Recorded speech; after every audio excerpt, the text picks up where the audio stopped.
Hi, I'm Nick. This is 10 Minutes with Nick. And first and foremost, thank you to the 37 people who listen to this podcast.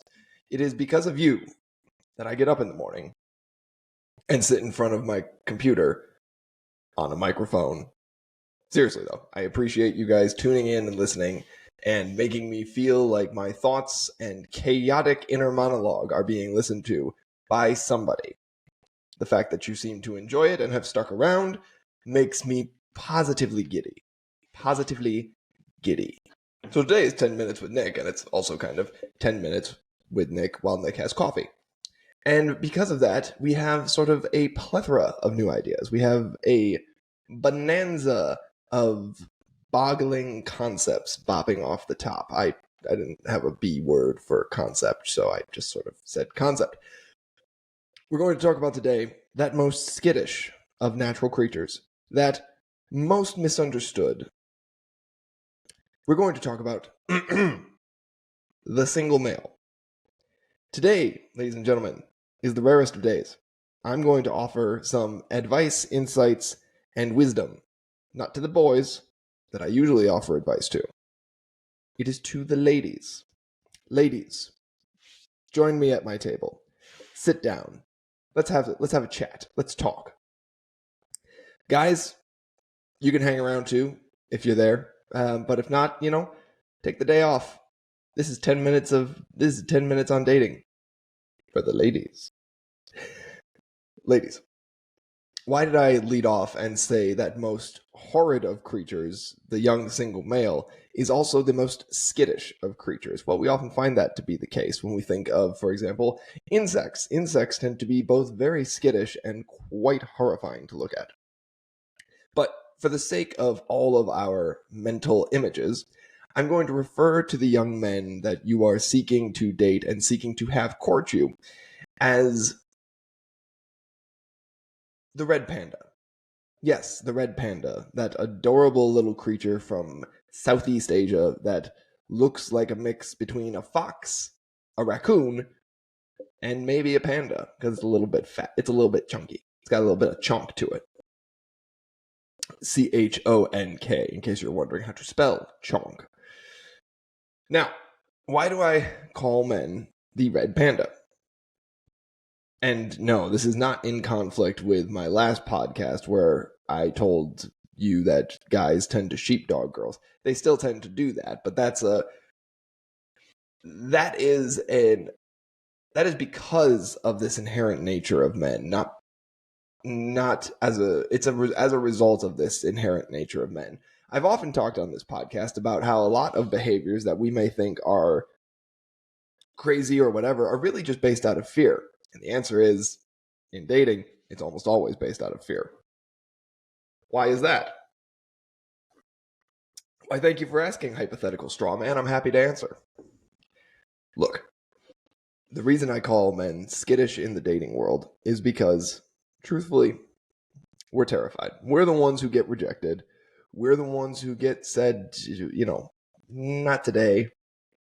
We're the ones who have to really put ourselves out there. It's our job. Look, none of us want to lose that job. Because if we didn't have that job, we wouldn't know what else to do. But it's a hard job. You got to give us some slack on that. Here's the thing. The young man dating out in the world is much like the common red panda. He'll be ambling along, I don't know, doing whatever red pandas do, eating bugs, climbing trees, generally playing around like a moron, and then he'll stumble across something that frightens him. And at that moment, the red panda stands up on its hind legs, holds its arms out, front legs, arms, whatever you want to call them, holds its arms out, and makes itself look as big as possible. Actually, I think what it does is it holds them up like this, almost like it's going to Kung Fu Panda somebody. So if you didn't see that on the YouTube video, if you were just listening to the audio of this, you missed out on me trying to imitate a red panda. If you want to see what a red panda looks like, watch an NFL football game where the Minnesota Vikings are playing. Heron is an excellent football player.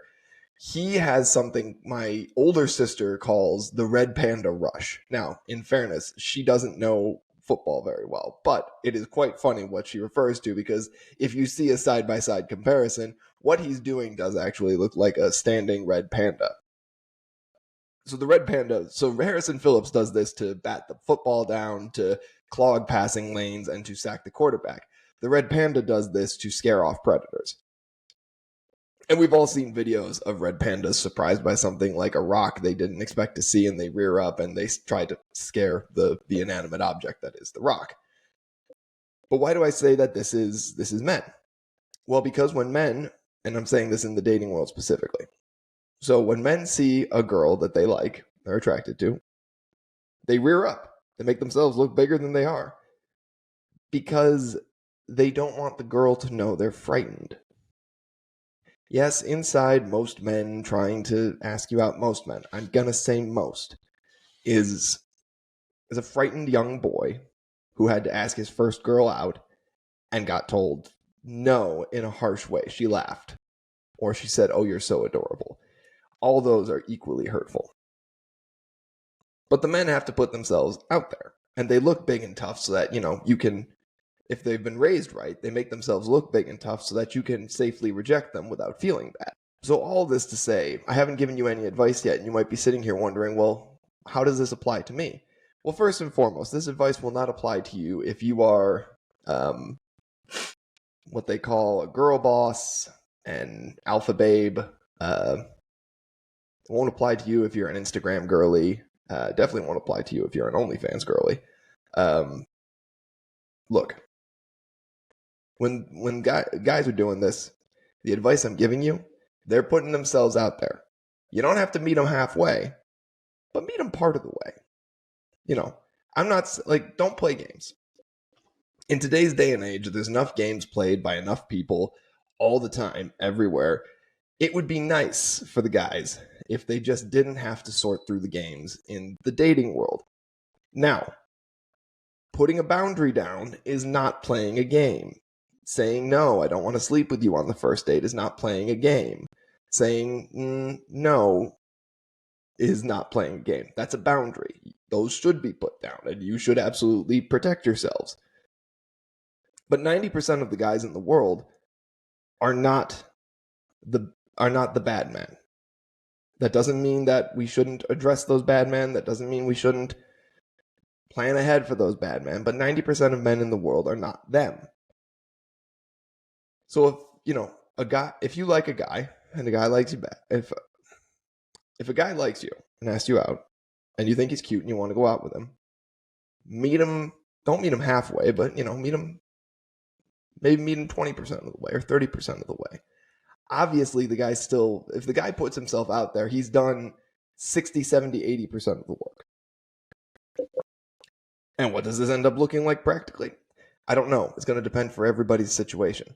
Some girls like to be asked out. Some girls like to be asked to dance. Some girls like this, that, the other. Look, dating is hard. And the advice I've given to the guys is they got to suck it up, be tough, and ask you out. So if they're trying to ask you out and they're kind of failing at it, but they're putting themselves out there, help the boys out. If they're creeps, let them go. Let them go by. You don't have to date people you're not attracted to. You don't have to date people who are unemotionally ready for dating, who are emotionally not ready for dating. You don't have to date people you don't want to date. I'm just saying. If a guy likes you, and in that rarest of circumstances you like him back, don't make him do all the work. Don't make him do all the work. Help him out. Meet him halfway. Why? Because the man is just a scared red panda, and he's doing his best. It's probably not smooth. It's probably not as tough as he wants it to look, and that's okay. Just help him out. You can tell him, a month later, yeah, that was the smoothest anybody's ever been, even though he probably jumped up and looked startled. He probably was sweating profusely. And guys, I am going to give you a little bit of advice here at the end. Being confident is a good thing. Being vulnerable is a good thing. Being aggressive is not. Confidence and vulnerability come from a place of knowing who you are and being strong in who you are. Aggressiveness comes from a place of overwhelming fear, and the fear is what smells. It causes your adrenal glands to overfire, and it causes you to sweat. Fear causes you to sweat. Confidence, you'll be settled, you'll be good to go. And if nobody has taught you confidence, find somebody, a mentor, a man, somebody who can teach you some confidence. And confidence can be taught. So, girls, help the boys out. They're a scared red panda. Meet them halfway. Boys, be confident. Don't be aggressive. Be the change you want to see in the world. That's all I got today. If it made sense, drop me a like and a subscribe. Drop me a follow. Follow me on Instagram. Go listen to me on Spotify. If you didn't like it, well, quite frankly, there's a lot of people who don't. I'm an acquired taste. Like locks. That's all I got for you, though. I'm Nick. This is 10 Minutes with Nick. Have a great day.